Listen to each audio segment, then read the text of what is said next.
Hi, I'm Gloria Huang, and I wrote the story Nine Steps, which will appear in Witness Magazine's next issue, Missed Connections, which I'm super excited about. Um, I so wish I could be there for the launch party in Vegas, but instead, for now, I'm going to read two passages from my story. It's a little long to read the whole thing, and a couple passages are a little difficult to read out loud. They're text message exchanges, that sort of thing. So I will be reading a little bit of step 6 and a little bit of step 8. Step 6. It was fall, and she was alone in the house once more. She stared out the window, watching vacantly as dried, desiccated leaves finally let go of their branches and drifted to the ground.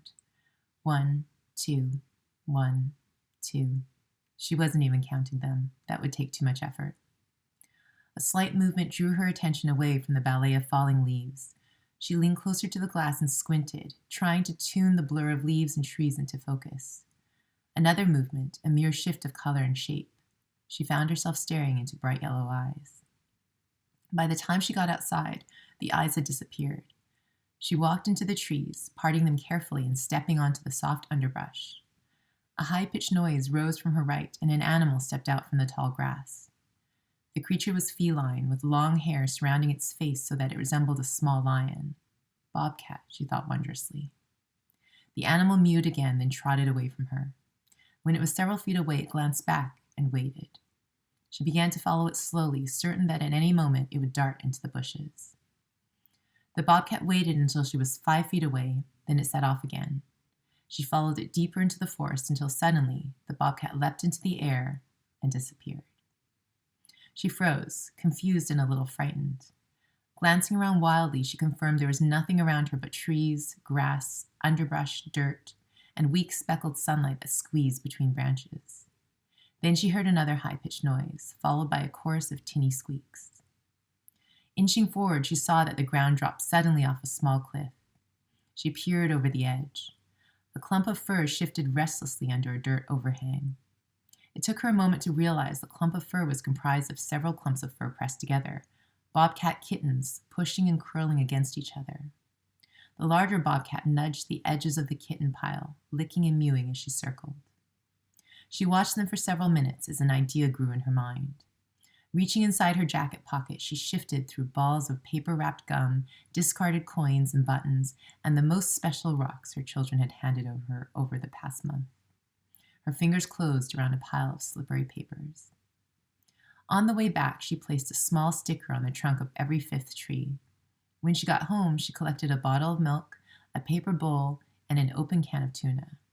Her movements were fast and strong, propelled by purpose.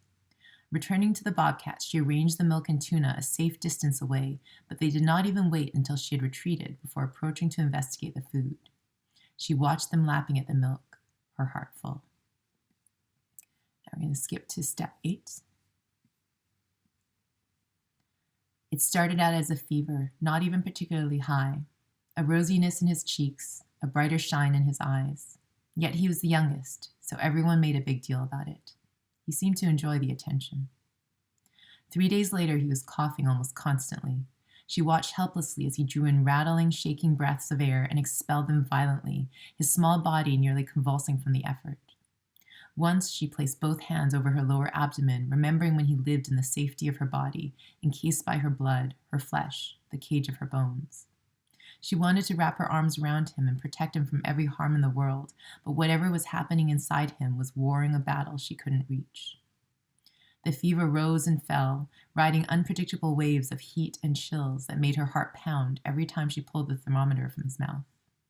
He lay on his bed, surrounded by imprints of dinosaurs and trucks, his eyes half closed and his breath wheezing through his lips. His older brothers raced up and down the hall outside the closed door, their screams and laughter punctuated by incoherent shouts from their father. She tried to tamp down her terror, but it sat in her stomach, heavy and ever threatening to rise and overwhelm. She lay next to him, curling her body around his and pressing her ear to his back. Each dull thud of his heart soothed her. The next day, a strange rash spread from the center of his belly, an odd lacy red pattern that looked like crushed raspberries under his skin. They brought him to the hospital, a hub of chaos composed of brusque bureaucracy and human suffering. She held him close, feeling his hot breath on her neck as her husband spoke to the receptionist and her older boys chased each other between rows of empty chairs. Don't touch anything. Please don't touch anything. They placed him in a hospital bed, white on white on white. He looked so tiny. Needles inserted into his arms, oxygen mask over his face. She tried not to, but tears leaked from the corners of her eyes with an almost mathematical precision, a true fountain of tears. Her husband leaned close. You've got to keep it together. Except that everything was falling apart. After she took the older boys home for the night and put them to bed, she pulled out her phone to check for missed calls.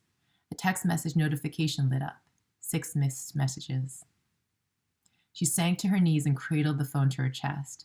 The shame she felt like an actual weight that pushed her down and bowed her head. It's my fault. She wasn't religious, but she found herself whispering into the silence, her lips moving in an involuntary chant. Please let him be okay. Please let him be okay. I'll give you anything else instead. Just please don't take him. She raised her head and unlocked her phone. With a few swipes and taps, she deleted everything.